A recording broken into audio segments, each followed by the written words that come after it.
Hello, I'm Sam Durland. I live in Wollongong, New South Wales, Australia, about 80 kilometres south of Sydney. My professional background is in management consulting and industrial engineering. For more than 30 years, I have worked as an international development consultant in the Pacific, Asia, and Africa. Most of this work has been on projects designed to help businesses and governments improve the goods and services they provide to their customers or stakeholders. In May of 2013, I became a GROW volunteer consultant. My motivation was to put something back into the sector that has provided me with so many personal and professional rewards over the years. I was most impressed with the recruitment process GROW employed, which was designed to ensure that appropriate people with appropriate skills were engaged and that they knew what to expect while working in the program. Under the GROW program, my client was Semoliki Traders Company, or Sitraco, based in the western part of Uganda near the border with the Democratic Republic of Congo. The company was founded by Mr. Kalisa Stephen in 2012, and he is the principal owner and driver of the business. Kalisa is a very impressive young man. He completed a diploma in IT in the early 2000s, and for a number of years he functioned as one of the few IT technicians in his district of Uganda.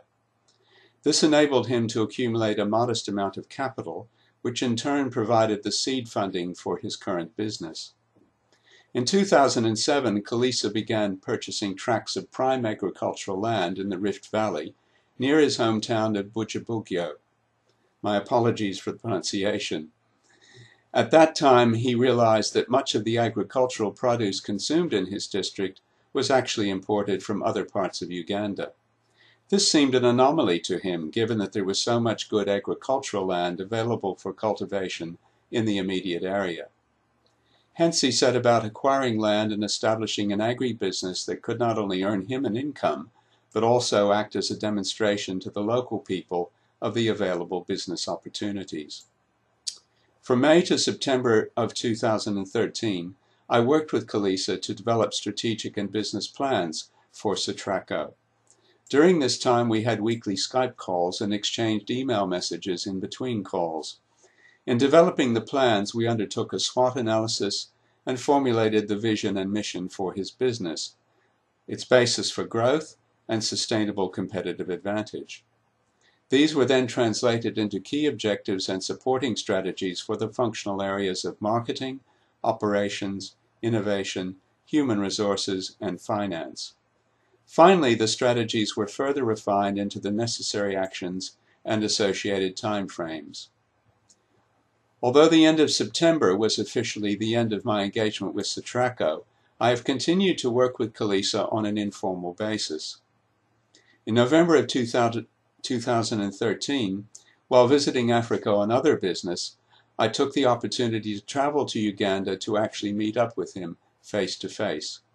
We spent a week together, during which time I went with him to see his various properties and to view the progress he had made to date in developing an egg and poultry business, as well as other projects involving the growing of maize, cassava, coffee, and passion fruit. Following my return to Australia, I continued to work with Kalisa to develop a financing plan for a demonstration project that would include the current egg and poultry operation. The idea is to obtain funding that will enable the operation to become self-sustaining within 6 to 12 months.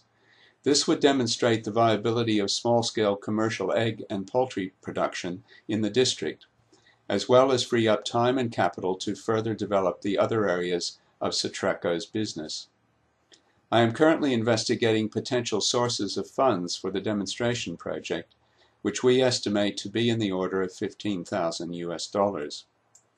In summary, my experience as a GROW volunteer consultant has been immensely satisfying, both personally and professionally.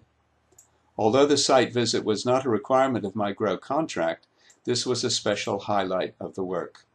Seeing what was happening on the ground provided insights that would have been difficult to obtain from halfway around the world.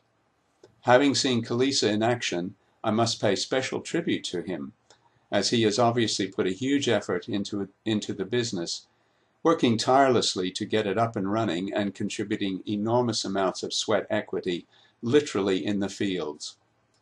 With many more entrepreneurs like him, Uganda could surely be transformed.